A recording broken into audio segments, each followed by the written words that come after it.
Shri fashion ಚಾನಲ್ಗೆ ಸ್ವಾಗತ. ನಾನು ವಿಜಯಲಕ್ಷ್ಮಿ. ಸೊ ಇವತ್ತಿನ ಟಾಪಿಕ್ ಅಲ್ಲಿ ನನ್ನ ಬೇಸಿಕ್ ಆನ್ಲೈನ್ ಕ್ಲಾಸ್ 14ನೇ ಬ್ಯಾಚ್ ಸೊ ಯಾವಾಗಿಂದ ಶುರು ಆಗುತ್ತೆ, ಹೇಗೆಲ್ಲ ಕ್ಲಾಸ್ ಇರುತ್ತೆ, ಸೊ ಇದ್ರ ಬಗ್ಗೆ ಎಲ್ಲ ಡೀಟೇಲ್ ಆಗಿ ಹೇಳ್ತಾ ಇದೀನಿ. ಆಲ್ರೆಡಿ 14th ಬ್ಯಾಚ್ಗೆ ಇದು ನನ್ನ 14ನೇ ಬ್ಯಾಚ್. ಓಕೆನಾ. ಸೊ ಇದು 14th ಬ್ಯಾಚ್ಗೆ ತುಂಬಾ ಜನ ಜಾಯಿನ್ ಆಗಿದ್ದಾರೆ. ಏನು ನಂಬರ್ ಕೊಟ್ಟಿರ್ತೀನಿ ಎಲ್ಲ ವಿಡಿಯೋದಲ್ಲೂ ಆ ನಂಬರ್ಗೆ ಆಲ್ರೆಡಿ ಪೇ ಮಾಡಿ ಜಾಯಿನ್ ಆಗಿದ್ದಾರೆ. ಆದ್ರೂ ಅಫಿಷಿಯಲ್ ಆಗಿ ಅನೌನ್ಸ್ ಮಾಡಬೇಕು. ಕೆಲವರು ಯೂಟ್ಯೂಬ್ ಅಲ್ಲಿ ನೆಕ್ಸ್ಟ್ ಬ್ಯಾಚ್ ಬಗ್ಗೆ ಅನೌನ್ಸ್ ಮಾಡ್ತಾರೆ ಅಂತ ವೇಟ್ ಮಾಡ್ತಾ ಇರ್ತೀರಾ. ಸೊ ಹಾಗಾಗಿ ಅಫಿಷಿಯಲ್ ಆಗಿ ಅನೌನ್ಸ್ ಮಾಡ್ತಾ ಇದೀನಿ. ನನ್ನ 14ನೇ ಬ್ಯಾಚ್ ಯಾವಾಗಿಂದ ಶುರು ಆಗುತ್ತೆ ಮತ್ತೆ ಏನೇನೆಲ್ಲ ಕವರ್ ಮಾಡ್ತೀನಿ. ಸೇಮ್ ಎಲ್ಲ ವಿಡಿಯೋದಲ್ಲಿ ಹೇಳಿದೀನಿ, ಸುಮಾರು ವಿಡಿಯೋದಲ್ಲಿ ಹೇಳಿದೀನಿ. ಆದ್ರೂ ಈ ವಿಡಿಯೋದಲ್ಲಿ ಮತ್ತೆ ಹೇಳ್ತೀನಿ. ಏನಕ್ಕಂದ್ರೆ ಹೊಸದಾಗಿ ಜನ ಎಂಟ್ರಿ ಆಗ್ತಾ ಇರ್ತಾರೆ ಚಾನಲ್ಗೆ. ಸೊ ಹಳೆ ವಿಡಿಯೋಸ್ನ ಓಪನ್ ಮಾಡಿ ನೋಡಿರಲ್ಲ. ಸೊ ಹಾಗಾಗಿ ಅಂಥವ್ರಿಗೆ ಈ ವಿಡಿಯೋ. ಓಕೆನಾ. ಸೊ ಬನ್ನಿ ನಮ್ಮ ಟಾಪಿಕ್ ನ ಶುರು ಮಾಡೋಣ. ಶುರು ಮಾಡಕ್ ಮುಂಚೆ ಚಾನಲ್ಗೆ ಯಾರಾದ್ರೂ ಹೊಸದಾಗಿ ಎಂಟ್ರಿ ಆಗಿದ್ರೆ ದಯವಿಟ್ಟು ಚಾನಲ್ನ ಸಬ್ಸ್ಕ್ರೈಬ್ ಮಾಡಿ, ಆದಷ್ಟು ವಿಡಿಯೋನ ಶೇರ್ ಮಾಡಿ. ಓಕೆನಾ. ಸೊ ಬನ್ನಿ ನಮ್ಮ ಟಾಪಿಕ್ ನ ಶುರು ಮಾಡೋಣ. So basic online class 14th batch.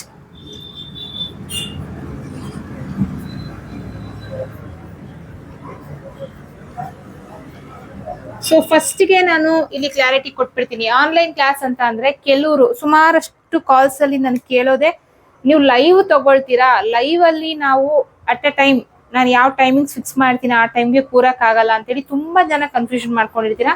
So ಫಸ್ಟ್ಗೆ ನಾನು ಕ್ಲಿಯರ್ ಮಾಡ್ತೀನಿ, ನಾನು ಯಾವುದೇ ಕ್ಲಾಸ್ ಆಗ್ಲಿ ಲೈವ್ ತಗೊಳಲ್ಲ. ಏನಿದ್ರು ರೆಕಾರ್ಡೆಡ್ ವಿಡಿಯೋಸ್ ಇರುತ್ತೆ. ಓಕೆನಾ. ಸೊ ನೀವು ನಾವು ಕಳ್ಸೋ ಕ್ಲಾಸ್ಗೆ ವೆಯ್ಟ್ ಮಾಡೋ ಅವಶ್ಯಕತೆ ಇರಲ್ಲ. ನಾನು ರಾತ್ರಿ ಕಳಿಸ್ದೆ ಅಂದ್ರೆ ನೀವು ಕೆಲಸ ಎಲ್ಲ ಮಾಡಿ ಮುಗಿಸಿ, ನಿಮ್ಮ ಮನೆ ಕೆಲಸ ಎಲ್ಲ ಮಾಡಿ ಮುಗಿಸಿ ನಾಳೆ ಬೆಳಿಗ್ಗೆ ಕುತ್ಕೊಂಡು ನೋಡ್ಬೋದು. ಸೊ ಆ ಫೆಸಿಲಿಟಿ ಉಂಟು. ಒಂದ್ಸರಿ ಅರ್ಥ ಆಗಿಲ್ಲ ಅಂದ್ರೆ 2-3 ಸರಿ ವಿಡಿಯೋ ನೋಡಿ ಕಲಿಯೋ ಫೆಸಿಲಿಟಿ ಇರುತ್ತೆ. ಏನಾದ್ರು ಕಾಲ್ ಡೌಟ್ ಬಂದ್ರೆ ಕಾಲ್ ಅಥವಾ ಮೆಸೇಜ್ ಮಾಡಿ ಕ್ಲಿಯರ್ ಮಾಡ್ಕೊಳ್ಳೋದು ಕೂಡ ನಿಮ್ಗೆ ಆಪ್ಷನ್ ಇರುತ್ತೆ. ಓಕೆನಾ. ಸೊ ಯಾವುದೇ ಟೆನ್ಷನ್ ತಗೊಂಬೇಡಿ, ಲೈವ್ ಕ್ಲಾಸ್ ನಾನು ಮಾಡಲ್ಲ. ಓಕೆನಾ. ಸೊ ಇದು ಸ್ಟಾರ್ಟಿಂಗ್ ಅಲ್ಲೇ ಕ್ಲಿಯರ್ ಮಾಡ್ತಾ ಇದ್ದೀನಿ. ಸೊ ಏನೇನೆಲ್ಲ ಹೇಳ್ಕೊಡ್ತೀನಿ ನೋಡಿ. ಏನು ಕಲಿದಿಲ್ದಿರೋರು ಜಾಯಿನ್ ಆಗ್ತಿದ್ದಾರೆ, ಶಾಪ್ ಇಟ್ಟಿರೋರು ಜಾಯಿನ್ ಆಗ್ತಾ ಇದ್ದಾರೆ, ಅರ್ಧಂಬರ್ಧ ಕಲ್ತಿರೋರು ಜಾಯಿನ್ ಆಗ್ತಾ ಇದ್ದಾರೆ. ಆಫ್ಲೈನ್ ಕ್ಲಾಸ್ಗೆ ಹೋಗಿ ನನ್ನ ಹತ್ರ ಸೇರ್ಕೋದು, ಕ್ಲಾಸ್ ಬೇಕು ನನಗೆ, ಸುಮಾರಷ್ಟು ದುಡ್ಡು ಕಳ್ಕೊಂಡಿದ್ದೀನಿ ಆದ್ರೆ ನಾನು ಏನು ಕಲ್ತಿಲ್ಲ, ಆ ಥರ ಇರೋರು ಜಾಯಿನ್ ಆಗಿದ್ದಾರೆ. ಓಕೆನಾ. ಸೊ ಫಸ್ಟ್ಗೆ ನಾನಿಲ್ಲಿ ಏನು ಕಲಿದಿಲ್ದಿರೋರು ಸೇರ್ಕೊಳ್ತಾರೆ. ಸೊ ಕಲ್ತಿರೋರ್ಗೂ ಕೂಡ ಈ ಕ್ಲಾಸ್ ಅಪ್ಲೈ ಆಗುತ್ತೆ. Machine practice.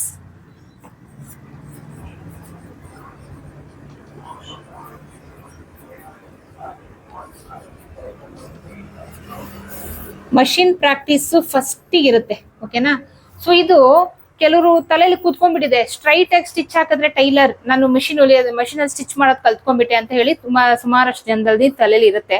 ಈಗಿನ 5ನೇ ಕ್ಲಾಸ್ 6ನೇ ಕ್ಲಾಸ್ ಮಗುಗೆ ಬಿಟ್ಟು ನಾವೊಂದು ಫ್ಯಾಬ್ರಿಕ್ ಅಥವಾ ಪೇಪರ್ ಕೊಟ್ಬಿಟ್ಟು ಸ್ಟ್ರೈಟ್ ಸ್ಟಿಚ್ ಹಾಕು ಅಂದ್ರೆ ಅವರು ಕೂಡ ಹಾಕ್ತಾರೆ. ಹಾಗಂತ ಮಾತ್ರಕ್ಕೆ ಅವರು ಟೈಲರ್ಸ್ ಆಗಲ್ಲ. ಓಕೆನಾ.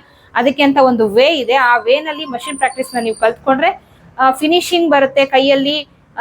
ಅದೇ ಆ ಫಿನಿಶಿಂಗ್ ಪ್ರಾಕ್ಟೀಸ್ ಮಾಡಿ ಮಾಡಿ ಕಲ್ತಾಗ ನೀವು ಬಟ್ಟೆ ಮೇಲೆ ಸ್ಟಿಚ್ ಮಾಡಿದಾಗ ನೀಟ್ ಫಿನಿಶಿಂಗ್ ಬರುತ್ತೆ. ಓಕೆನಾ. ಸ್ಟ್ರೈಟ್ ಸ್ಟಿಚ್ ಹಾಕಿದ ಮಾತ್ರಕ್ಕೆ ಟೈಲರ್ ಅಲ್ಲ. ಕೆಲವರು ಏನು ಆಫ್ಲೈನ್ ಅಲ್ಲಿ ತಗೊಂಡು ನನಗೆ ಬಂದಿರೋ ಕಂಪ್ಲೇಂಟ್ಸ್ ಪ್ರಕಾರ ಆಫ್ಲೈನ್ ನಲ್ಲಿ ತಗೊಳ್ತಾರೆ. ಸೊ ಇಲ್ಲಿ ನಾ ಇನ್ನೊಂದು ಕ್ಲಿಯರ್ ಮಾಡ್ತೀನಿ, ನಾನು ಯಾವುದೇ ಆಫ್ಲೈನ್ ಕ್ಲಾಸ್ ನ ತಗೊಳ್ಳಲ್ಲ. ಸುಮಾರಷ್ಟು ಜನ ಆಫ್ಲೈನ್ ಕ್ಲಾಸ್ ತಗೊಳ್ತೀರಾ ಅಂತ ಕಾಲ್ ಮಾಡ್ತಾ ಇದ್ದೀರಾ. ದಯವಿಟ್ಟು ಕನ್ಫ್ಯೂಷನ್ ಮಾಡ್ಕೊಬೇಡಿ. ಓನ್ಲಿ ಆನ್ಲೈನ್ ಕ್ಲಾಸ್ ಮಾತ್ರ. ನಾನು ಆಫ್ಲೈನ್ ಕ್ಲಾಸ್ ತಗೊಳ್ಳಲ್ಲ, ಬಿಕಾಸ್ ನನ್ನ ಹತ್ರ ಟೈಮ್ ಇಲ್ಲ. ಪ್ಲೀಸ್ ಅರ್ಥ ಮಾಡ್ಕೊಳ್ಳಿ. ಆನ್ಲೈನ್ ಕ್ಲಾಸ್ ಮಾತ್ರ. ಓಕೆನಾ.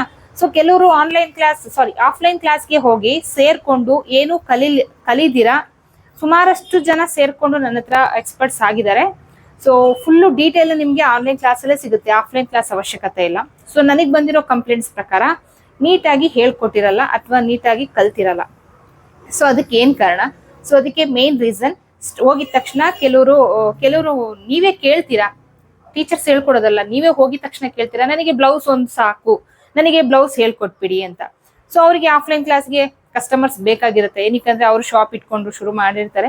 ಓಕೆ, ಯಾವುದೋ ಒಂದು ಅಮೌಂಟ್ ಬರುತ್ತಲ್ಲ ಅಂತ ಹೇಳಿ ಕರ್ಕೊಳ್ತಾರೆ. ಅವ್ರು ಬ್ಲೌಸ್ ನ ಹೇಳ್ಕೊಡ್ತಾರೆ. ಒಂದು ಬ್ಲೌಸ್ ನ ನಿಮ್ಮ ಮೆಷರ್ಮೆಂಟ್ ಪ್ರಕಾರ ಕಟಿಂಗ್ ಮಾಡಿಸ್ತಾರೆ, ಸ್ಟಿಚಿಂಗು ಮಾಡಿಸ್ತಾರೆ. ಅಲ್ಲಿ ಏನಾಗುತ್ತೆ, ಕಟಿಂಗು ನಿಮ್ಮ ಮೆಷರ್ಮೆಂಟ್ ಮಾತ್ರ ಕಲ್ತಿರ್ತೀರಾ, ಬಟ್ ಬೇರೆ ಯಾರ ಮೆಷರ್ಮೆಂಟ್ ಕೊಟ್ರು ನಿಮಗೆ ಬರಲ್ಲ. ಸೊ ಅಂತ ಟೈಮಲ್ಲಿ ಏನಾಗುತ್ತೆ, ಪ್ರಾಬ್ಲಮ್ ಆಗುತ್ತೆ. ಮತ್ತೆ ಸ್ಟಿಚಿಂಗ್ ಮಾಡೋವಾಗ ಫಿನಿಶಿಂಗ್ ಬರಲ್ಲ. ಏನಕ್ಕಂದ್ರೆ ನೀವು ಹೋಗಿದ ತಕ್ಷಣ ನನಗೆ ಬ್ಲೌಸ್ ಹೇಳ್ಕೊಟ್ಬಿಡಿ ಅಂತ ಹೇಳಿರ್ತೀರ, ಅವ್ರು ಹೇಳ್ಕೊಡ್ತಾರೆ. ನಿಮ್ಗೆ ಮಷಿನ್ ಪ್ರಾಕ್ಟೀಸ್ ಇರಲ್ಲ, ಶೋಲ್ಡರ್ ಅಂದ್ರೆ ಏನು ಅಂತ ಕರೆಕ್ಟ್ ಆಗಿ ಗೊತ್ತಿರಲ್ಲ, ಯಾವ ಸೈಜ್ಗೆ ಎಷ್ಟು ಶೋಲ್ಡರ್ ಇಟ್ಕೊಬೇಕು, ಯಾವ ಡೀಪ್ ನೆಕ್ಗೆ ಎಷ್ಟು ಶೋಲ್ಡರ್ ಇಟ್ಕೊಬೇಕು, ಯಾವ ರೀತಿ ಆರ್ಮೋಲ್ ಇಟ್ಕೊಳ್ಬೇಕು, ಯಾವ ರೀತಿ ಆರ್ಮೋಲ್ ಇಟ್ರೆ ಆರ್ಮೋಲ್ ರಿಂಕಲ್ಸ್ ಬರುತ್ತೆ, ಇದು ಯಾವ್ದು ಡೀಟೇಲ್ ಇರಲ್ಲ. ಅವರು ಅಮೌಂಟ್ ಕೊಡ್ತೀನಿ ಅಂತ ಹೇಳ್ತೀರಾ ನೀವು, ಅವ್ರು ಅಮೌಂಟ್ ಇಸ್ಕೊಳ್ತಾರೆ, ಒಂದು ನಿಮ್ಮ ಮೆಷರ್ಮೆಂಟ್ ತೆಗಿಸ್ತಾರೆ, ನಿಮ್ಮ ಹತ್ರ ಕಟಿಂಗ್ ಮಾಡಿ ಸ್ಟಿಚಿಂಗ್ ಮಾಡಿಸ್ತಾರೆ. ನನಗೆ ಬಂದಿರೋ ಕಂಪ್ಲೇಂಟ್ಸ್ ಪ್ರಕಾರ ನಾನು ಇದನ್ನ ಹೇಳ್ತಾ ಇರೋದು, ಬೇರೆಯವ್ರು ಹೇಳ್ಕೊಡ್ತಾರೆ ಅಂತ ಅಲ್ಲ, ನನಗೆ ಬಂದಿರೋ ಕಂಪ್ಲೇಂಟ್ಸ್ ಈ ತರ ಇದೆ. ಓಕೆನಾ. ಸೊ ಅಲ್ಲಿ ಏನಾಗುತ್ತೆ, ನಿಮ್ ಮೆಷರ್ಮೆಂಟ್ ಪ್ರಕಾರ ಮಾಡಿದಾಗ ಪಕ್ಕದಲ್ಲಿ ನಿಮ್ ಟೀಚರ್ ಇರ್ತಾರೆ. ನೀವ್ ಏನಾದ್ರೂ ತಪ್ಪು ಮಾಡಿದ್ರೆ ಈ ತರ ಅಲ್ಲಮ್ಮ, ಈ ರೀತಿ ಹಾಕು ಅಂತ ಹೇಳ್ಕೊಡ್ತಾರೆ, ನೀವು ಹಾಕ್ತೀರಾ.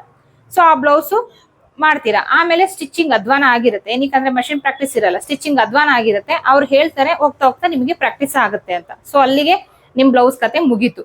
ಮನೆಗೆ ಹೋಗ್ತೀರಾ, ಮಾಡ್ತೀರಾ, 2-3 ಮಾಡ್ತೀರಾ, ನೀವು ಹಾಕೋ ಬ್ಲೌಸ್ ನಿಮಗೆ ಸರಿಯಾಗಿ ಬರಲ್ಲ. ಸೊ ಅಲ್ಲಿಗೆ ಟಾಪಿಕ್ ಕ್ಲೋಸ್ ಆಗುತ್ತೆ, ಟೈಲರಿಂಗ್ ಫೀಲ್ಡ್ ಬೇಡ ಅಂತ ಡಿಸೈಡ್ ಮಾಡ್ತೀರಾ. ಸೊ ಇದು ಮಾಡುವಂತಹ ಮೇನ್ ರೀಸನ್. ನನ್ನ ಹತ್ರನು ಕೆಲವ್ರು ಕಾಲ್ ಮಾಡ್ತಾರೆ, ನನಗೆ ಬ್ಲೌಸ್ ಅಷ್ಟೇ ಮಾತ್ರ ಹೇಳ್ಕೊಟ್ರೆ ಸಾಕು, ಅಮೌಂಟ್ ಪೇ ಮಾಡ್ತೀನಿ ಅಂತ. ಖಂಡಿತ ನಾನು ಆ ಥರ ಕ್ಲಾಸ್ ಯಾವ್ದು ಮಾಡಲ್ಲ, ನನಗೆ ಅವ್ರು ಕೊಡೋ ಅಮೌಂಟು ಬೇಡ. ಕಾರಣ ನಾನು ಫೀಸ್ ತಗೊಳ್ತೀನಿ ಅದಕ್ಕೆ 4ರಷ್ಟು ನಾನು ನಿಮ್ಗೆ ಅಲ್ಲಿ ಕ್ಲಾಸ್ ಕೊಟ್ಟಿರ್ತೀನಿ. ನೀವು ಕಲ್ತ್ಕೊಂಡ್ರೆ ಮಾತ್ರ ನನಗೆ ಸ್ಯಾಟಿಸ್ಫ್ಯಾಕ್ಷನ್ ಆಗೋದು. ನಿಮ್ಮ ಹತ್ರ ನಾನು ದುಡ್ಡು ತಗೊಂಡಿರ್ತೀನಿ. ಸೊ ಆ ಸ್ಯಾಟಿಸ್ಫ್ಯಾಕ್ಷನ್ ಆಗೋದು ನೀವು ಕಲ್ತಾಗ. ಸೊ ಕಲ್ಸೋ ಜವಾಬ್ದಾರಿ ನಂದು. ಸ್ಟೆಪ್ ಬೈ ಸ್ಟೆಪ್ಪೇ ಕಲ್ಸೋದು ನಾನು. ಡೈರೆಕ್ಟ್ ಬಂದಿದ ತಕ್ಷಣ ಬ್ಲೌಸ್ ಹೇಳ್ಕೊಡಿ, ಖಂಡಿತ ನಾನು ಆ ಥರ ಮಾಡಲ್ಲ. ನನ್ನ ಹತ್ರ ಆ ಥರ ಕ್ಲಾಸ್ಗೆ ದಯವಿಟ್ಟು ಯಾರು ಕಾಲ್ ಮಾಡಬೇಡಿ. ನಾನು ಸುಮಾರಷ್ಟು ವಿಡಿಯೋದಲ್ಲಿ ಈ ತರ ಹೇಳಿದೀನಿ. ನಾನು ಆಫ್ಲೈನ್ ಕ್ಲಾಸ್ ತಗೊಳ್ಳಲ್ಲ ಅಂತಾನು ಹೇಳಿದೀನಿ. ಬರೀ ಬ್ಲೌಸ್ ಒಂದು ಕ್ಲಾಸ್ ಮಾತ್ರ ಹೇಳ್ಕೊಡಿ ಅಂದ್ರೆ ನಾನು ಅದನ್ನ ಹೇಳ್ಕೊಡಲ್ಲ ಅಂತ ಹೇಳಿದೀನಿ. ಆದ್ರೂ ನನಗೆ ರಿಟರ್ನ್ ಕಾಲ್ಸ್ ಬರ್ತಾ ಇದೆ. ಸೊ ಹಾಗಾಗಿ ಒತ್ತಿ ಹೇಳ್ತಾ ಇರೋದು, ದಯವಿಟ್ಟು ಬರೀ ಬ್ಲೌಸ್ ಹೇಳ್ಕೊಡ್ತೀರಾ ಅಂತ ದಯವಿಟ್ಟು ಯಾರು ನನಗೆ ಕಾಲ್ ಮಾಡಬೇಡಿ. ಓಕೆನಾ. ಸೊ ಮಷಿನ್ ಪ್ರಾಕ್ಟೀಸ್ ಅಲ್ಲಿ ನಿಮ್ಗೆ ವಿತ್ ನೋಟ್ಸ್ ಇರುತ್ತೆ ಗೊತ್ತಾ. ಮಷಿನ್ ಪ್ರಾಕ್ಟೀಸ್ಗೆ with notes. So with notes ಏನಕ್ಕೆ ಕೊಡೋದು, ಬರೀ ನೀವು ಕಲ್ತ್ಬಿಟ್ಟು ನೀವೇನೋ ಸ್ಟಿಚಿಂಗ್ ಮಾಡ್ಕೊಂಡು ಕುತ್ಕೊಂಡ್ಬಿಡ್ಲಿ ಅಂತ ಅಲ್ಲ. ನೀವೇನ್ ಕಲ್ತಿರ್ತೀರಾ ವಿತ್ ನಾನು ಏನ್ ನೋಟ್ಸ್ ಕೊಟ್ಟಿರ್ತೀನಿ, ಸೊ ಅದನ್ನ ನೀವು ನೋಟ್ ಮಾಡ್ಕೊಂಡು ನೀವು 1 ವರ್ಷ ಎಕ್ಸ್ಪೀರಿಯನ್ಸ್ ಆದ್ಮೇಲೆ ನಾನು ಹೇಳ್ಕೊಟ್ರೋ ದಾರಿನಲ್ಲೇ ನಾನು ಕೊಟ್ಟಿರೋ ನೋಟ್ಸ್ ನ ಯೂಸ್ ಮಾಡ್ಕೊಂಡು ನೀವು ಒಂದು 4 ಜನಕ್ಕೆ ಟ್ಯೂಷನ್ ಮಾಡ್ಲಿ, ಟೈಲರಿಂಗ್ ಕ್ಲಾಸ್ ನ ಹೇಳ್ಕೊಡ್ಲಿ. ಸೊ ಅನ್ನೋದು ಒಂದು ತಲೆಯಲ್ಲಿ ಇಟ್ಕೊಂಡು ನಾನು ಕ್ಲಾಸ್ ಮಾಡ್ತಾ ಇರೋದು. ಸುಮ್ನೆ ಏನೋ ನೀವು ಅಮೌಂಟ್ ಕೊಟ್ರಿ ನಾನೇನೋ ಹಿಂಗಾಕಿ ಹೇಳ್ಕೊಟ್ಟೆ, ಇದು ನನ್ನ ಕ್ಲಾಸ್ ಅಲ್ಲ. ನನ್ನ ಕ್ಲಾಸ್ ಅಂದ್ರೆ ಡೀಟೇಲ್ ಆಗಿರುತ್ತೆ. ಡೀಟೇಲ್ ಆಗಿ ಕಲಿಯಕ್ಕೆ ಇಂಟ್ರೆಸ್ಟ್ ಇರೋರು ಖಂಡಿತ ಕಾಲ್ ಮಾಡಿ. ಸ್ಕ್ರೀನ್ ಮೇಲೆ ಹೋಗ್ತಿರೋ ನಂಬರ್ಗೆ ಕಾಲ್ ಅಥವಾ ವಾಟ್ಸಪ್ ಮಾಡಿ ನೀವು ಪೇ ಮಾಡಿ ರಿಜಿಸ್ಟರ್ ಮಾಡ್ಕೊಳ್ಬಹುದು. ಪೇ ಬಗ್ಗೆ ಎಲ್ಲ ಹೇಳ್ತೀನಿ, ವಿಡಿಯೋದಲ್ಲೂ ಹೇಳಿರ್ತೀನಿ, ಆದ್ರೂ ಪದೇ ಕೇಳ್ತೀರಾ, ಆದ್ರೂ ನಾನು ಹೇಳ್ತೀನಿ ಲಾಸ್ಟ್ ಅಲ್ಲಿ. ಸೊ ಸೆಕೆಂಡ್ ಮಂತ್ ಇದಾದ್ಮೇಲೆ ಫ್ಯಾಬ್ರಿಕ್ ಮೇಲೆ ಪ್ರಾಕ್ಟೀಸ್. ಓಕೆನಾ. ಫ್ಯಾಬ್ರಿಕ್ ಮೇಲೆ ಪ್ರಾಕ್ಟೀಸ್ ಬರುತ್ತೆ. ಸೊ ಅದು ಯಾವ ರೀತಿ ಎಲ್ಲ ಅದ್ರ ಡೀಟೇಲ್ಸ್ ಪ್ರಕಾರ ಹೇಳ್ಕೊಡ್ತೀನಿ. ಇನ್ನೊಂದು ನಿಮ್ಗೆ ಮಷಿನ್ ಡೀಟೇಲ್ಸ್. ಸೊ ಕೆಲವರು ನನ್ನ ಹತ್ರ ಯಾವ ರೀತಿ ಜಾಯ್ನ್ ಆಗ್ತಿದ್ದಾರೆ ಅಂದ್ರೆ, ಫಸ್ಟ್ ನನ್ನ ಕಾಂಟ್ಯಾಕ್ಟ್ ಮಾಡಿ ಮಷಿನ್ ಯಾವ್ದು ತಗೊಳ್ಬೇಕು ಅಂತ ಕೇಳಿ ನೆಕ್ಸ್ಟ್ ಬ್ಯಾಚ್ಗೆ. ಸೊ ಈಗ ಅನೌನ್ಸ್ ಮಾಡ್ತೀನಿ, ಇವಾಗಿಂದ ಅವರು ಟೈಮ್ ತಗೊಂಡು ಮಷಿನ್ ನ ತಗೊಂಡು ನನ್ನ ರೆಫರಿಂದ, ಎಲ್ಲರೂ ನನ್ನ ರೆಫರಿಂದ ತಗೊಳ್ಳಿ ಅಂತ ಹೇಳ್ತಾ ಇಲ್ಲ, ಮಾಡ್ತಾ ಇರೋದನ್ನ ಹೇಳ್ತಾ ಇದೀನಿ. ಮಿಷಿನ್ ನ ತಗೊಂಡು ಮನೇಲಿ ಇಟ್ಟು ನನ್ನ ಹತ್ರ ಡೈರೆಕ್ಟ್ ಜಾಯ್ನ್ ಆಗ್ತಿರೋರು ಇದಾರೆ. ಇದನ್ನ ಏನಕ್ಕೆ ಕೇಳ್ದೆ ಅಂದ್ರೆ, ಮೆಷಿನ್ ಡೀಟೇಲ್ಸ್ ಬೇಕು. ಮೆಷಿನ್ ತಗೊಂಬಂದ್ಬಿಟ್ರೆ ಸಾಕಾ, ಏನು ಗೊತ್ತಿದಿರೋರಿಗೆ ಮೆಷಿನ್ ಡೀಟೇಲ್ಸ್ ಬೇಕಲ್ವಾ. ಸೊ ಆ ಡೀಟೇಲ್ ಕೂಡ ನಿಮ್ಗೆ ನನ್ನ ಕ್ಲಾಸಲ್ಲಿ ಸಿಗುತ್ತೆ. So third month. ಸೊ ಇಷ್ಟೆಲ್ಲ ಆದ್ಮೇಲೆ ನಾನಿಲ್ಲಿ ಒಂದು ಸಿಮ್ಮಿ ಕೊಟ್ಟು ಪ್ರಾಕ್ಟೀಸ್ ಮಾಡಿಸ್ತೀನಿ. ಸಿಮ್ಮಿ ಓಕೆನಾ. ಸೊ ಸಿಮ್ಮಿ ಅಂದ್ರೆ ಸಿಮ್ಮಿಲ್ ಯಾವ್ಯಾವ ತರ ಇರುತ್ತೆ ಅಂದ್ರೆ, ಯಾವ ಫ್ಯಾಬ್ರಿಕ್ ಅಲ್ಲಿ ಯಾವ ರೀತಿ ಸ್ಟಿಚ್ ಮಾಡ್ಬೇಕು. ಸೊ ಕಂಪ್ಲೀಟ್ ಡೀಟೇಲ್ ಇರುತ್ತೆ. ಒಂದ್ ಸಿಮ್ಮಿ ಅಂತ ಬಂದ್ರೆ ಅದ್ರದ್ದು ಕಂಪ್ಲೀಟ್ ಇರುತ್ತೆ. ಇವಾಗ ಸಿಮ್ಮಿ ಅಂತ ಬಂದ್ರೆ ಎಲ್ಲಾ ಫ್ಯಾಬ್ರಿಕ್ ಅಲ್ಲೂ ಒಂದೇ ತರ ಸ್ಟಿಚ್ ಮಾಡ್ಬೇಕಾ, ಅಥವಾ ಯಾವ ಫ್ಯಾಬ್ರಿಕ್ ಅಲ್ಲಿ ಯಾವ ರೀತಿ ಸ್ಟಿಚ್ ಮಾಡ್ಬೇಕು, ಸಿಮ್ಮಿನ ಯಾವ ರೀತಿ ಫಿಟ್ ಆಗಿ ಹಾಕೊಳ್ಬೇಕಾ, ಲೂಸ್ ಆಗಿ ಹಾಕೊಳ್ಬೇಕಾ, ಯಾವ ಫ್ಯಾಬ್ರಿಕ್ ಗೆ ಯಾವ ರೀತಿ ಸ್ಟಿಚ್ ಮಾಡ್ಬೇಕು. ಸೊ ಇದ್ರ ಬಗ್ಗೆ ಫುಲ್ ಡೀಟೇಲ್ ಇರುತ್ತೆ. ಸೊ ಅಲ್ಲಿ ನಿಮ್ಗೆ ಶೋಲ್ಡರ್, ಆರ್ಮೋಲ್ ಇದ್ರ ಬಗ್ಗೆ ಫುಲ್ ಡೀಟೇಲ್ ಇರುತ್ತೆ. ಕಟ್ಟಿಂಗ್ ಇರುತ್ತೆ, ಸ್ಟಿಚಿಂಗ್ ಇರುತ್ತೆ, ಪ್ರತಿಯೊಂದು ಡೀಟೇಲ್ ಕೂಡ ಇರುತ್ತೆ. ಸಿಮ್ಮಿ ಅಂತ ಬಂದಾಗ ಬರೀ ಸಿಮ್ಮಿ ಕಟಿಂಗ್ ತೋರಿಸಿ ಬಿಟ್ಬಿಡೋದಲ್ಲ, with notes, cutting, stitching with details. ಒಂದ್ ಸಿಮ್ಮಿ ಅಂತ ಬಂದಾಗ ಒಂದು ಕ್ಲಾಸಲ್ಲಿ ಖಂಡಿತ ಮುಗಿಯಲ್ಲ, 3 ರಿಂದ 4 ಕ್ಲಾಸ್ ಅಂತೂ ಖಂಡಿತ ಇರುತ್ತೆ. ಯಾವುದೇ ಆಗ್ಲಿ ಸಿಮ್ಮಿಗೆನೆ ನಿಮ್ಗೆ 3 ಕ್ಲಾಸ್ ಅಂತ ಅಂದ್ರೆ ಹೋಗ್ತಾ ಅದಿನ್ನು ಕ್ಲಾಸಸ್ ಜಾಸ್ತಿ ಆಗುತ್ತೆ. So next month small size blouse. So small size blouse ಇವತ್ತಿಗೂ ಕೆಲವು ಟೈಲರ್ಸ್ಗೆ ಸಣ್ಣ ಮಕ್ಳಿಗೆ ಮೆಷರ್ಮೆಂಟ್ ಹಾಕಕ್ ಬರಲ್ಲ. ಸೊ ಇಲ್ಲಿ ಸ್ಮಾಲ್ ಸೈಜ್ ಬ್ಲೌಸ್ ಆಗಿದ ತಕ್ಷಣ ಸಣ್ಣ ಮಕ್ಳಿಗೆ ನಾನು ಬ್ಲೌಸ್ ಸ್ಟಿಚ್ ಮಾಡ್ತೀನಿ. ಒಂದು ಬ್ಲೌಸ್ ಸ್ಟಿಚ್ ಮಾಡಿಸ್ತೀನಲ್ಲ, ಅದ್ರದ್ದು ಫುಲ್ ಡೀಟೇಲ್, ಸಣ್ಣ ಮಕ್ಳಿಗೆ ಏನ್ ಬ್ಲೌಸ್ ಸ್ಟಿಚ್ ಮಾಡಿಸ್ತೀನಿ, ಸಣ್ಣ ಮಕ್ಳಿಗೆ ಯಾವ ರೀತಿ ಶೋಲ್ಡರ್ ಇಟ್ಕೊಳ್ಬೇಕು, ಆರ್ಮೋಲ್ ಇಟ್ಕೊಳ್ಬೇಕು, ನೆಕ್ ಬಿಡ್ತ್ ಇಟ್ಕೊಳ್ಬೇಕು, ಕಂಪ್ಲೀಟ್ ವಿತ್ ಬಾಡಿ ಮೆಷರ್ಮೆಂಟ್ ಹೇಗೆ ತೆಗಿಬೇಕು. ಸಿಮ್ಮಿಗೂ ಬಾಡಿ ಮೆಷರ್ಮೆಂಟ್ ಇರುತ್ತೆ, ಪ್ರತಿಯೊಂದು ಏನೇನ್ ಹೇಳ್ಕೊಡ್ತೀನಿ ಪ್ರತಿಯೊಂದಕ್ಕೂ ಬಾಡಿ ಮೆಷರ್ಮೆಂಟ್ ಇರುತ್ತೆ. ಓಕೆನಾ. So small size blouse full detail cutting stitching with notes ಇರುತ್ತೆ. ಸೊ ಅದಾದ್ಮೇಲೆ ನೋಡಿ ಸಿಮ್ಮಿ ಆಯ್ತು, ನಿಮ್ಗೆ ಸ್ಲೀವ್ ಇರಲ್ಲ. ಸ್ಮಾಲ್ ಸೈಜ್ ಅಂತ ಬ್ಲೌಸ್ ಅಂತ ಬಂದಾಗ, ಸ್ಮಾಲ್ ಸೈಜ್ ಬ್ಲೌಸ್ ಅಂದ್ರೆ, ಸೊ ಇಲ್ಲಿ ಕೆಲವರು ಇರ್ತಾರೆ ಸ್ಮಾಲ್ ಸೈಜ್ ಬ್ಲೌಸ್ ಅಂದ್ರೆ ಸ್ಯಾರಿ ಬ್ಲೌಸ್ ಅನ್ಕೊಂಡ್ಬಿಡ್ತೀರಾ. ಖಂಡಿತ ಸ್ಯಾರಿ ಬ್ಲೌಸ್ ಅಲ್ಲ, ಸಣ್ಣ ಮಕ್ಕಳಿಗೆ ಲಂಗದ ಮೇಲೆ ಹಾಕುವಂತಹ ಬ್ಲೌಸ್. ಓಕೆನಾ. ಸೊ ಆ ಬ್ಲೌಸ್ ನ ನಾನು ಇಲ್ಲಿ ಹೇಳ್ಕೊಡೋದು. ಸೊ ಇಲ್ಲಿ ಸಿಮ್ಮಿ ಅಂತ ಬಂದಾಗ ಜಸ್ಟ್ ನಿಮ್ಗೆ ಒಂದು ಸಿಂಗಲ್ ಪಟ್ಟಿಯಿಂದ ಇರುತ್ತೆ. ಅದಾದ್ಮೇಲೆ ನೆಕ್ಸ್ಟ್ ಸ್ಮಾಲ್ ಸೈಜ್ ಬ್ಲೌಸ್ ಅಂತ ಬಂದಾಗ ಸ್ಲೀವ್ ಜಾಯಿನ್ ಆಗುತ್ತೆ. ಸೊ ಇಲ್ಲಿ ಇಷ್ಟು ಡೀಟೇಲ್ಸ್ ತಿಳ್ಕೊಂಡಿರ್ತೀರಾ, ಇಲ್ಲಿ ಶೋಲ್ಡರ್ ಆರ್ಮೋಲ್ ಬಗ್ಗೆ ಎಲ್ಲ ಡೀಟೇಲ್ಸ್ ತಿಳ್ಕೊಂಡಿರ್ತೀರಾ. ಸ್ಮಾಲ್ ಸೈಜ್ ಬ್ಲೌಸ್ ಅಂತ ಬಂದಾಗ ಅದಕ್ಕೆ ಸ್ಲೀವ್ ಕಟಿಂಗ್ ಅಲ್ಲಿ ಬರುತ್ತೆ. ಸೊ ಒಂದ್ರಲ್ಲೇ ಎಲ್ಲಾ ತೋರಿಸಿದ್ರೆ ಖಂಡಿತ ಅದು ಅರ್ಥ ಆಗಲ್ಲ, ಡೀಟೇಲ್ ಆಗಿ ಹೇಳ್ಬೇಕು. ಸೊ ಇದಾದ್ಮೇಲೆ ಸ್ಮಾಲ್ ಸೈಜ್ ಬ್ಲೌಸ್ ಬರುತ್ತೆ. ಇದಾದ್ಮೇಲೆ ಫ್ರಾಕ್ ಬರುತ್ತೆ, ಫ್ರಿಲ್ ಇಟ್ಟು ಫ್ರಾಕ್. ಓಕೆನಾ, ಫ್ರಿಲ್ ಫ್ರಾಕ್. ಇದು ಅಷ್ಟೇ ಬಾಡಿ ಮೆಷರ್ಮೆಂಟ್, ಇದ್ರ ಫುಲ್ಲು ಡೀಟೇಲ್, ಸಣ್ಣ ಮಕ್ಳಿಗೆ ಹೇಗೆ, ದೊಡ್ಡೋರಿಗೆ ಹೇಗೆ ಬಾಡಿ ಮೆಷರ್ಮೆಂಟ್ ತೆಗಿಯೋದು ಹೇಗೆ, ಪ್ರತಿಯೊಂದು ವಿತ್ ನೋಟ್ಸ್. ಅದಾದ್ಮೇಲೆ ನಿಮ್ಗೆ ಅಂಬ್ರಲಾ ಫ್ರಾಕ್. ಸೊ ಇದು ಅಷ್ಟೇ, ಪ್ರತಿಯೊಂದು ಡೀಟೇಲ್ ಆಗಿ ಹೇಳ್ಕೊಡ್ತೀನಿ. ಯಾವ್ದ್ರಲ್ಲೂ ಯಾವ ಡೀಟೇಲ್ ನಿಮ್ಗೆ ಮಿಸ್ ಆಗಲ್ಲ. ಡೌಟ್ ರೇರ್ ಬರೋದು ಇಷ್ಟು ಏನು 13 ಬ್ಯಾಚ್ ನಾನು ಕಂಪ್ಲೀಟ್ ಆಗಿ ರನ್ ಆಗ್ತಾ ಇದೆ. ಡೌಟ್ ಬರೋದು ರೇರ್. ಇನ್ ಕೇಸ್ ಡೌಟ್ ಬಂದ್ರು ನೀವು ಕಾಲ್ ಅಥವಾ ಮೆಸೇಜ್ ಮಾಡಿ, ಖಂಡಿತ ನೀವು ಅದನ್ನ ಕ್ಲಾರಿಟಿ ತಗೊಳ್ಬಹುದು. ಅಂಬ್ರೆಲಾ ಫ್ರಾಕ್ ಹೇಳ್ಕೊಡ್ತೀನಿ. ಅದಾದ್ಮೇಲೆ 6 ಪೀಸ್ ಪೆಟಿಕೋಟ್.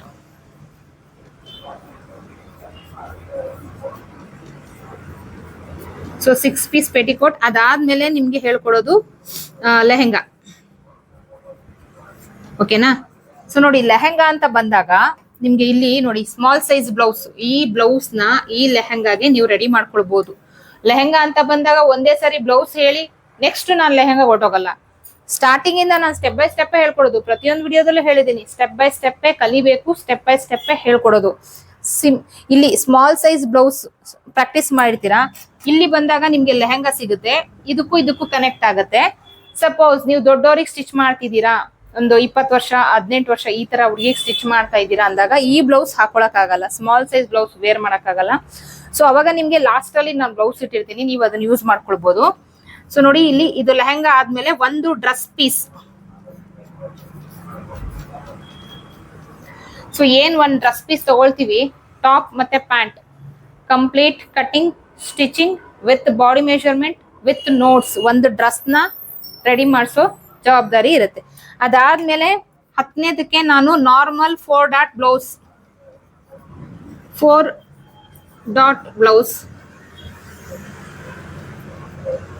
ಸೊ ತುಂಬಾ ಜನ ಕನ್ಫ್ಯೂಷನ್ ಮಾಡ್ಕೊಂಡಿರ್ತೀರಾ. ನಾನು ಬ್ಲೌಸ್ ಬೇಸಿಕ್ ಅಂದ್ರೆ ಸ್ಟಾರ್ಟಿಂಗ್ ಕಲಿಯುವಂತಹ ಸ್ಟೇಜ್. ಆ ಕಲಿಯುವಂತ ಸ್ಟೇಜ್ ಅಲ್ಲಿ ನೋಡಿ ಇಷ್ಟು ನಾನು ಹೇಳ್ಕೊಟ್ಟಿರ್ತೀನಿ. ಸೊ ಇಷ್ಟುನು ಬೇಸಿಕ್ ಅಲ್ಲೇ ಬರುತ್ತೆ. ಕೆಲವರು ಬ್ಲೌಸ್ ಹೇಳ್ಕೊಡ್ತೀನಿ ಅಂದಾಗ ಕೆಲವ್ರು ಕೇಳ್ತಾರೆ, ಮೇಡಮ್ ಎಲ್ಲಾ ತರ ಬ್ಲೌಸ್ ಹೇಳ್ಕೊಡ್ತೀರಾ? ಖಂಡಿತ ಇಲ್ಲ. 4 ಡಾಟ್ ಬ್ಲೌಸ್ ಒಂದೇ. ನಿಮ್ಗೆ ಇದ್ರದ್ದು ಡೀಟೇಲ್, ನಿಮ್ಗೆ ಇದ್ರದ್ದು ಒಂದು 4 ಡಾಟ್ ಬ್ಲೌಸ್ ಬಂದೆ 7 ರಿಂದ 8 ಕ್ಲಾಸ್ ಆಗುತ್ತೆ, ಅಷ್ಟು ಡೀಟೇಲ್ ಇರುತ್ತೆ. ಸೊ ಇಷ್ಟು ಬೇಸಿಕ್ ಅಲ್ಲಿ ಕವರ್ ಮಾಡ್ತೀನಿ. ಇದಿಷ್ಟು ಕವರ್ ಆದ್ಮೇಲೆ ನನ್ನ ಏನ್ 20 ವರ್ಷದ ಜರ್ನಿ ಇದೆ, ಆ ಜರ್ನಿನಲ್ಲಿ ನಾನು ಕಡಿಮೆ ಡೀಪ್, ಜಾಸ್ತಿ ಡೀಪ್, ಸೊ ಇದಕ್ಕೆಲ್ಲ ನಾನು ಯಾವ್ಯಾವ ರೀತಿ ನೆಕ್ ವಿಡ್ತ್, ಶೋಲ್ಡರ್, ಆರ್ಮೋಲ್ ಇದೆಲ್ಲ ಹೇಗೆ ಇಟ್ಕೊಳ್ಬೇಕು ಸೊ ಅನ್ನೋದು ಒಂದು 3 ತರ ಚಾರ್ಟ್ ಮಾಡಿದ್ದೀನಿ. ಆ ಚಾರ್ಟ್ ನ ಕೂಡ ನಿಮ್ಗೆ ಸಿಗುತ್ತೆ. ಸೊ ಅದಾದ್ಮೇಲೆ ನಿಮ್ಗೆ ಅಲ್ಲಿ ಬ್ಲೌಸ್ ಏನ್ ಶೋಲ್ಡರ್ ಮೈನಸ್ ಮಾಡ್ಕೊಳ್ಬೇಕು, ಸೊ ಅದು class. Deep neck, deep wise ಬರ್ತಾ ಶೋಲ್ಡರ್ ನ ಹೇಗ್ ಮೈನಸ್ ಮಾಡ್ಕೊಳ್ಬೇಕು, ಸೊ ಅದ್ರ ಬಗ್ಗೆ ಕಂಪ್ಲೀಟ್ ಕ್ಲಾಸ್ ಇರುತ್ತೆ. ಸೊ ಇದಿಷ್ಟು ಕ್ಲಾಸ್ ಇರುತ್ತೆ. ಆಮೇಲೆ ಒಂದಷ್ಟು ಟ್ರಿಕ್ಸ್ ಇರುತ್ತೆ ಬ್ಲೌಸ್ ಬಗ್ಗೆ, ಅದನ್ನ ನಾನು ಎಂಡ್ ಆಫ್ ದಿ ಕ್ಲಾಸ್ ಅಲ್ಲಿ ನಾನು ನಿಮ್ಗೆ ಖಂಡಿತ ಹೇಳ್ಕೊಡ್ತೀನಿ. ಅದು ಕಂಪ್ಲೀಟ್ ಆಗಿ ನಿಮ್ಗೆ ಸಿಗುತ್ತೆ. ಇದಿಷ್ಟು ಬಂದು 3 ಮಂತ್ ಕೋರ್ಸ್ ಆಗುತ್ತೆ. 3 ಮಂತ್ ಕೋರ್ಸ್ಗೆ 2000 rupees. 3 ಮಂತ್ ಕೋರ್ಸ್ಗೆ 2000 rupees. 1 ತಿಂಗಳಿಗೆ 2000 ಅಲ್ಲ, 3 ಮಂತ್ ಕೋರ್ಸ್ಗೆ 2000 rupees. ಇದಿಷ್ಟು ಸ್ಟೆಪ್ ಬೈ ಸ್ಟೆಪ್ ಸಿಗುತ್ತೆ. ಇದಿಷ್ಟು ನೀವು ಕಲಿಬಹುದು. ಇದ್ರಲ್ಲಿ ಏನ್ ಹೇಳಿದೀನಿ ಇಷ್ಟು ನಿಮಗೆ ಕವರ್ ಆಗುತ್ತೆ. ಇದು ಬಿಟ್ಟು ಎಕ್ಸ್ಟ್ರಾ ಯಾವ್ದು ನಾನು ಹೇಳ್ಕೊಡಲ್ಲ. ಬೇಸಿಕಲ್ಲಿ ಏನು ಸ್ಟಾರ್ಟಿಂಗ್ ಇರುತ್ತೆ ಅವ್ರು ಖಂಡಿತ ಇದಿಷ್ಟು ಕಲ್ತ್ಕೊಂಡು ನೀವು ಒಂದು ಸಣ್ಣದಾಗಿ ಶಾಪ್ ಕೂಡ ಓಪನ್ ಮಾಡ್ಕೊಳ್ಬಹುದು. ಒಂದು ಡ್ರೆಸ್, ಒಂದು ಬ್ಲೌಸ್, 4 ಡಾಟ್ ಬ್ಲೌಸ್, ಒಂದು ಡ್ರೆಸ್, ಇಷ್ಟು ಸ್ಟಿಚ್ ಮಾಡಕ್ ಮಾತ್ರ ಕಲ್ತು ಶಾಪ್ ಇಟ್ಕೊಂಡು ಇವತ್ತು ದುಡಿತಾ ಇರೋರು ಇದ್ದಾರೆ, ಜೀವನ ನಡೆಸ್ತಾ ಇರೋರು ಇದ್ದಾರೆ. ಬೇರೆ ಕಡೆ ಒಬ್ರು ಕೈ ಕೆಳಗಡೆ ಹೋಗಿ ಕೆಲಸ ಮಾಡಿ 10,000ಕ್ಕೆ 30 ದಿನ 8 ಅವರ್ ಒಂದೊಂದು ಕಿಲೋಮೀಟರ್ 2 ಕಿಲೋಮೀಟರ್ ನಡ್ಕೊಂಡು ಬಂದು, ಕೆಲವ್ರಂತೂ ಕಂಕ್ಳಲ್ಲಿ ಮಕ್ಳನ್ನ ಹಾಕೊಂಡು ಹೋಗ್ತಾ ಇರೋದನ್ನ ನಾನು ಸುಮಾರಷ್ಟು ಸರಿ ನೋಡಿದೀನಿ. ಸ್ವಂತ ಏನಾದ್ರೂ ಮಾಡ್ಬೋದಲ್ಲ, ಟೈಲರಿಂಗ್ ಅಂತ ಅಲ್ಲ, ಸ್ವಂತ ಏನಾದ್ರೂ ಮಾಡಿ ಖಂಡಿತ ಸಕ್ಸಸ್ ಸಿಗುತ್ತೆ. ಬೇರೆಯವ್ರ ಕೈ ಕೆಳಗಡೆ ಎಷ್ಟೋ ದಿವಸ 300 ರೂಪಾಯಿ ಬೀಳುತ್ತೆ, 10,000 ರೂಪಾಯಿ 12,000 ರೂಪಾಯಿ ಅಂದ್ರೆ ನಿಮ್ಗೆ 300 ಇಂದ 400 ರೂಪಾಯಿ ಸಿಗುತ್ತೆ ಅಷ್ಟೇ. ಸೊ ಅದ್ರಲ್ಲಿ ಕೆಲವುದು ಅದು ಕಟ್ಟಾಗುತ್ತೆ, ಸಂಡೆ ಕಟ್ಟಾಗುತ್ತೆ ಅಂತ ಎಲ್ಲ ಹೋಗಿ ನಿಮ್ಗೆ 8,000 ಇಂದ 9,000 ಕೈಗೆ ಸಿಗುತ್ತೆ ಅಷ್ಟೇ.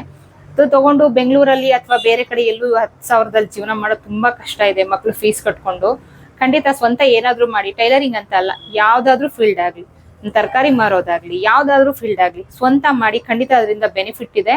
ಕೈಯಲ್ಲಿ ಕೆಲಸ ಇರುತ್ತೆ, ತುಂಬಾ ನಾಲೆಡ್ಜ್ ಸಿಗುತ್ತೆ. ಟೈಲರಿಂಗ್ ಫೀಲ್ಡ್ ಅಲ್ಲಿ ಅಂತೂ ತುಂಬಾನೇ ನಾಲೆಡ್ಜ್ ಸಿಗುತ್ತೆ. ಆ ನಾಲೆಡ್ಜ್ ಇಟ್ಕೊಂಡು ಟೈಲರಿಂಗ್ ಫೀಲ್ಡ್ ಅಲ್ಲಿ ಅಂತೂ ನೀವು ಇಷ್ಟು ಕಲ್ತ್ಕೊಂಡು ನೀವು ಓನ್ ಟ್ಯೂಷನ್, ಬರೀ ಬೇಸಿಕ್ ಮಾತ್ರ ಹೇಳ್ಕೊಡ್ತೀವಿ ಅಂತ ಓನ್ ಟ್ಯೂಷನ್ ನ ಶುರು ಮಾಡ್ಬೋದು. ಸೊ ನಾನ್ ಹೇಳ್ಕೊಟ್ರೋ ವೇನಲ್ಲೇ ನಂದೇ ನೋಟ್ಸ್, ನಂದೇ ಏನು ವೇ ಇದೆ ಅದನ್ನೇ ಕಂಟಿನ್ಯೂ ಮಾಡ್ಕೊಂಡು 4 ಜನಕ್ಕೆ ಹೇಳ್ಕೊಟ್ರೆ ಅಲ್ಲೂ ಅಮೌಂಟ್ ಬರುತ್ತೆ.